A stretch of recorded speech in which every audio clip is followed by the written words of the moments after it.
Welcome to Silkytreat Channel, easy delicious cooking. On the menu today, one recipe done in 30 minutes plus rest time 1 hour for the dough. Pizza chorizo cheese mix.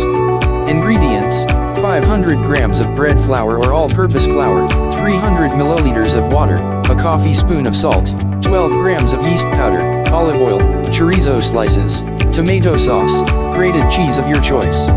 Preparation: mix flour, salt, yeast, water to make the dough, cover and let it rest for 1 hour in the refrigerator. Then flour the table and degas the dough, make a ball and roll it to get a thin crust. Add tomato sauce, chorizo slices, cheese and insert in the oven for 30 minutes at 190 Celsius. You can refrigerate the unused dough for later usage. All ready to serve and eat. Enjoy these meals. Thank you for watching. Subscribe, share, like and comment if you wish.